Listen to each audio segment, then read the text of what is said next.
পৃথিবীর ইতিহাসে কোনো সাম্রাজ্যবাদী শক্তি মার্কিন যুক্তরাষ্ট্রের মতো পৃথিবীব্যাপী এত সামরিক ঘাঁটি নির্মাণ করেনি। ব্রিটিশ এবং ফরাসি সাম্রাজ্য একসময় অনেক সামরিক ঘাঁটি নির্মাণ করলেও মার্কিন যুক্তরাষ্ট্রের তুলনায় তা ছিল খুবই সামান্য। পুরো বিশ্বকেই যেন সামরিক জালে আটকে রেখেছে সাম্রাজ্যবাদী এই শক্তিটি। মূলত দ্বিতীয় বিশ্বযুদ্ধের পর থেকে আমেরিকা বিশ্বনেতায় পরিণত হয়েছে এবং অর্থ আর অস্ত্রের জোরে গোটা দুনিয়া শাসন করে চলেছে। আর এর মাধ্যমেই আমেরিকা বিশ্বে তার ভূরাজনৈতিক উপস্থিতি নিশ্চিত করে। সোভিয়েত ইউনিয়নের পতন এবং স্নায়ুযুদ্ধের অবসান ঘটলেও আমেরিকা তার ঘাঁটিগুলোকে অক্ষত রেখেছে এবং সেসব ঘাঁটিতে সামরিক কার্যক্রম অব্যাহত রেখেছে।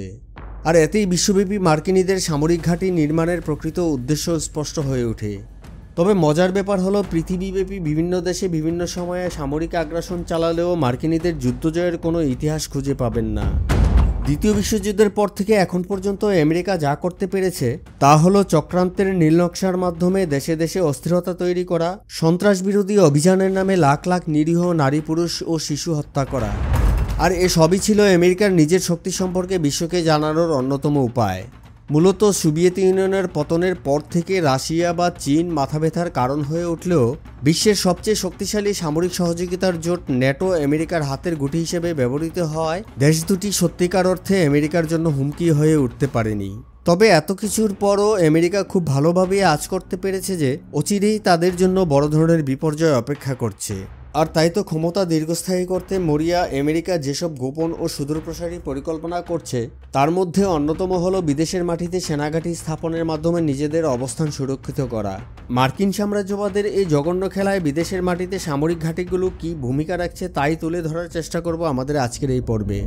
তার আগে অনুরোধ করব, আপনি যদি আমাদের চ্যানেলে নতুন হয়ে থাকেন চ্যানেলটি সাবস্ক্রাইব করে পাশের বেল আইকনটি ক্লিক করে রাখুন।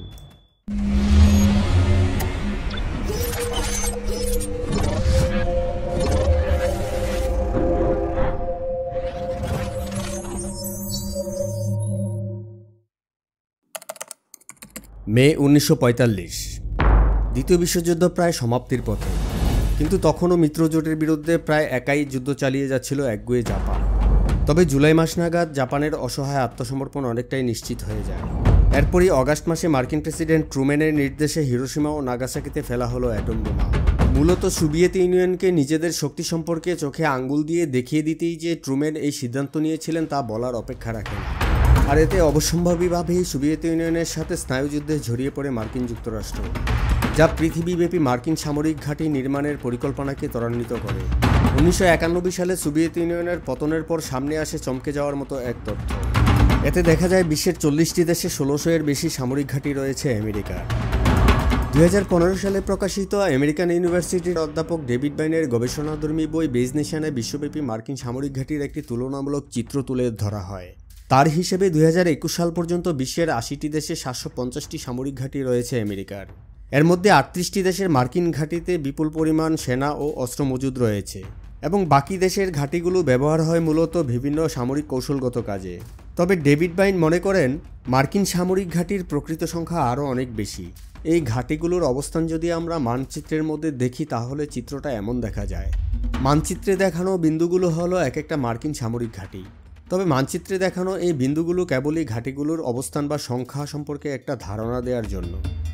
বিশ্বে প্রকৃতপক্ষে কতগুলো মার্কিন সামরিক ঘাঁটি রয়েছে এর সুস্পষ্ট কোনো তথ্য নেই, কারণ বিদেশে মার্কিন সামরিক ঘাঁটির অবস্থান বা কার্যক্রম নিয়ে দেশটির প্রতিরক্ষা অধিদপ্তর পেন্টাগন কখনোই সঠিক তথ্য উপাত্ত প্রকাশ করে না।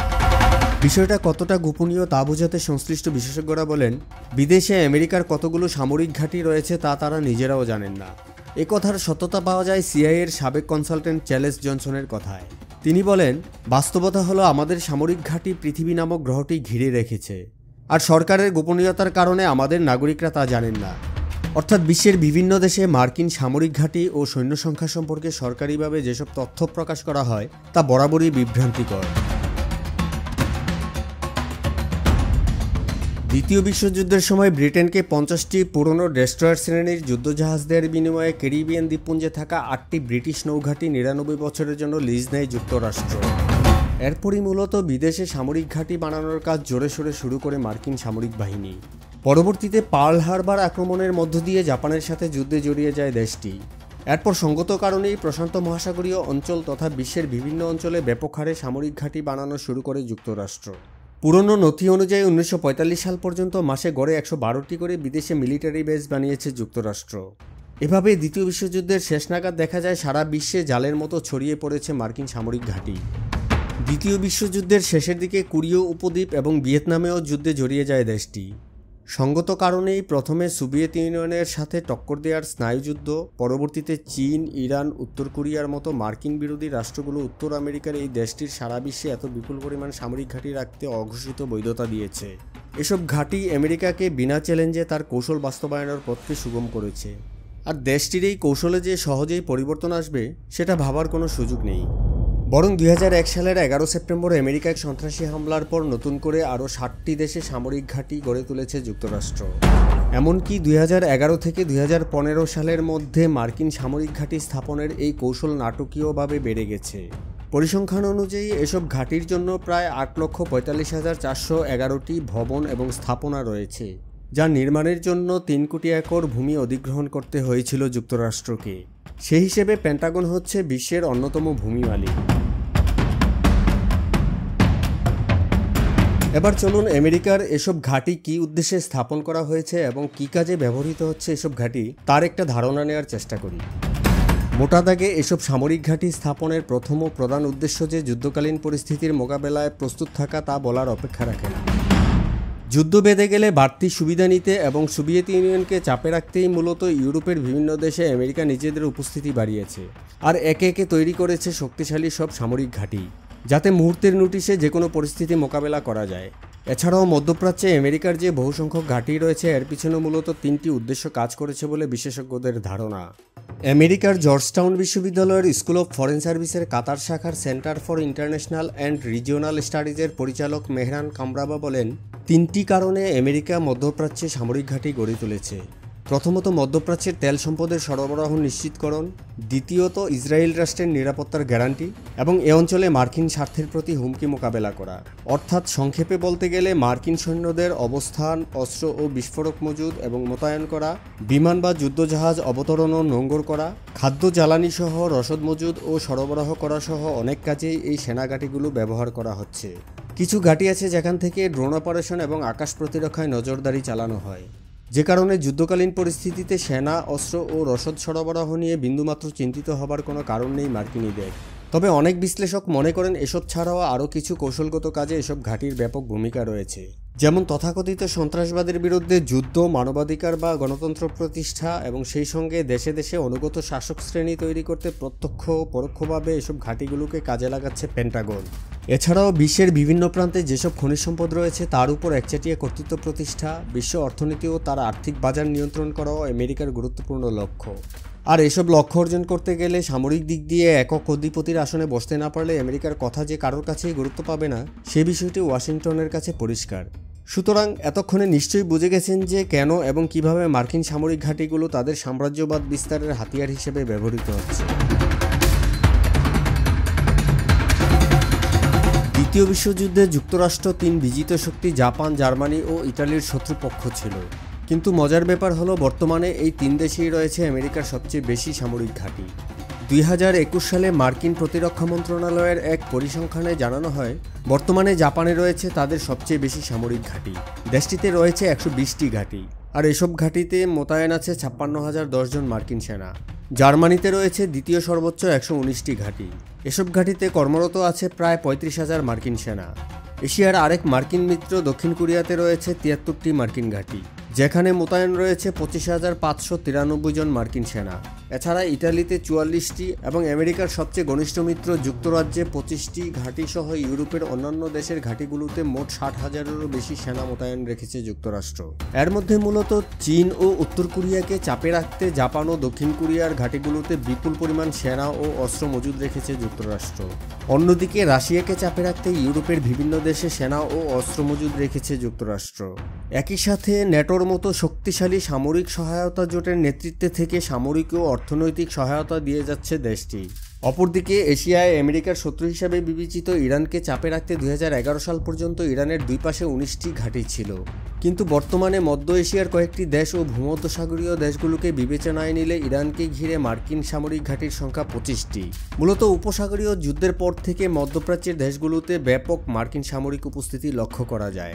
অঞ্চলটিতে ছোট বড় অনেকগুলো ঘাঁটি রয়েছে।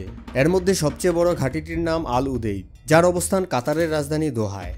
1996 সালে প্রতিষ্ঠিত এই ঘাঁটিতে 11,000 মার্কিন সেনা রয়েছে। মধ্যপ্রাচ্যের দেশগুলোর মধ্যে সবচেয়ে বেশি ঘাঁটি রয়েছে কুয়েত ও সৌদি আরবে। এছাড়াও ওমানে 6টি, সিরিয়ায় 4টি এবং জর্ডানে 2টি ঘাঁটি রয়েছে। মধ্য ও দক্ষিণ আমেরিকার দেশগুলোতেও মার্কিন যুক্তরাষ্ট্রের বড় সামরিক উপস্থিতি রয়েছে।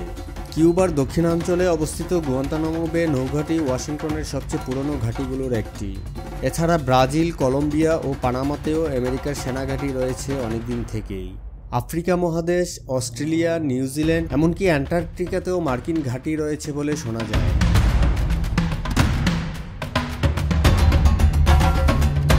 বিশ্বের সর্ববৃহৎ সামরিক বাহিনী পরিচালনার জন্য আমেরিকাকে যে বিপুল পরিমাণ অর্থ ব্যয় করতে হয় তা বিশ্বের শীর্ষ সামরিক শক্তিধর 10টি দেশের সম্মিলিত খরচের চাইতেও বেশি। 2001 সালের পর থেকে এখন পর্যন্ত সামরিক খাতে দেশটি ব্যয় করেছে 6 ট্রিলিয়ন মার্কিন ডলার। আর বিশ্বব্যাপী মার্কিন সামরিক ঘাঁটিগুলো পরিচালনার জন্য প্রতি বছরে ব্যয় হয় প্রায় 156 বিলিয়ন মার্কিন ডলার। সরকারি হিসেব অনুযায়ী দূতাবাস এবং সেনাঘাঁটি মিলিয়ে বিশ্বের 159টি দেশে যুক্তরাষ্ট্রের প্রায় 3.5 লক্ষ সেনা মোতায়েন রয়েছে। তবে এর বাইরেও বেশ কিছু সামরিক ঘাঁটির কাজ এতই গোপনীয় যে এসব ঘাঁটির বাৎসরিক বাজেটের কোনো তথ্যই প্রকাশ করে না পেন্টাগন। মজার ব্যাপার হলো যে গণতন্ত্রের বুলি আওড়ানো এই দেশটির সাধারণ নাগরিকরা জানে না যে তাদের ট্যাক্সের টাকা কোথায় কিভাবে ব্যয় হচ্ছে। রাশিয়ার বার্তা সংস্থা স্পুতনিকের তথ্য অনুযায়ী বিদেশে মোতায়েনকৃত একজন মার্কিন সেনার জন্য করদাতাদেরকে বছরে প্রায় 10 থেকে 40 হাজার ডলার পর্যন্ত ট্যাক্স দিতে হয়। শুধু তাই নয়, পরোক্ষভাবে বিশ্বের বহু দেশের জনগণকেও বহন করতে হয় মার্কিন সামরিক খাতে ব্যয়ের এই অর্থ। কারণ বিশ্বব্যাংক এবং IMF এর মাধ্যমে আমেরিকা নানা কায়দায় বিভিন্ন দেশের অর্থনীতি ও রাজনীতির উপর প্রভাব বিস্তার করে থাকে। আর এভাবেই আমেরিকা সারা বিশ্বের অর্থনীতির একক নিয়ন্ত্রণকারী হিসেবে তার ঋণ ও সামরিক ব্যয়ের ভাগ চাপিয়ে দিচ্ছে অন্যের ঘাড়ে। ইতিহাস বলে কোনো সাম্রাজ্যবাদ কখনোই চিরস্থায়ী ছিল না। চিরকালই সময়ের সাথে সাথে ক্ষমতার পালাও বদল হয়েছে। মার্কিন সাম্রাজ্যবাদ যে অচিরেই খুব বড় ধরনের হুমকির মুখে পড়তে যাচ্ছে এটা তারা নিজেরাও বুঝতে পেরেছে। তাই ক্রমবর্ধমান অর্থনৈতিক চাপ থাকা সত্ত্বেও বিদেশে সামরিক ঘাঁটি পরিচালনা ও সেনা উপস্থিতি বাড়াতে কার্পণ্য করছে না দেশটি। সাম্প্রতিককালে ইরাক ও আফগানিস্তান থেকে পিছু হটলেও সাম্রাজ্যবাদের জাল খুব সহজে গুটিয়ে নেবে মার্কিন যুক্তরাষ্ট্র এমনটা ভাবার কোনো সুযোগ নেই। এর বাস্তব প্রমাণ হলো সম্প্রতি আফ্রিকায় সন্ত্রাসবিরোধী অভিযানের নামে নতুন করে ড্রোন মোতায়েন ও বিমান ঘাঁটি স্থাপন। শুধু তাই নয়, দক্ষিণ এশিয়ায় চীনের প্রভাব রোধ করতে বাংলাদেশ, ভারত ও পাকিস্তানের সাথে কূটনৈতিক সম্পর্ক আরও জোরদার করতে চাইছে দেশটি। এ অঞ্চলে সামরিক ঘাঁটি বানিয়ে দক্ষিণ ও দক্ষিণ পূর্ব এশিয়ার রাজনীতিতে কৌশলগত দিক থেকে এগিয়ে থাকার এই কূটনৈতিক প্রচেষ্টা কতটা কার্যকরী হবে তা সময়ই বলতে পারে। বাংলাদেশে অনেকদিন থেকেই মার্কিন সামরিক ঘাঁটি নির্মাণ নিয়ে গুঞ্জন চলে আসছে। এ নিয়ে চলছে নানা জল্পনা কল্পনা এবং তর্ক বিতর্ক। সত্যিকার অর্থেই যদি বাংলাদেশে মার্কিন সামরিক ঘাঁটি স্থাপিত হয় তাহলে দেশের অর্থনীতি, আভ্যন্তরীণ রাজনীতি, আঞ্চলিক ভূরাজনীতি এবং আন্তর্জাতিক সম্পর্ক ইত্যাদি বিষয়ের উপর কী ধরনের প্রভাব পড়তে পারে তা জানতে আমাদের এই ভিডিওটি দেখুন। আজকের ভিডিওটি ভালো লাগলে একটি লাইক দিন এবং শেয়ার করুন। এ ধরনের আরও ভিডিও দেখতে চাইলে আমাদের চ্যানেলটি সাবস্ক্রাইব করুন। আমাদের নতুন ভিডিওগুলো আপলোড হওয়ার সাথে সাথে নোটিফিকেশন পেতে চাইলে পাশের বেল আইকনটি ক্লিক করে রাখুন। আমাদের চ্যানেলে কী ধরনের ভিডিও দেখতে চান তা কমেন্টে লিখে জানান।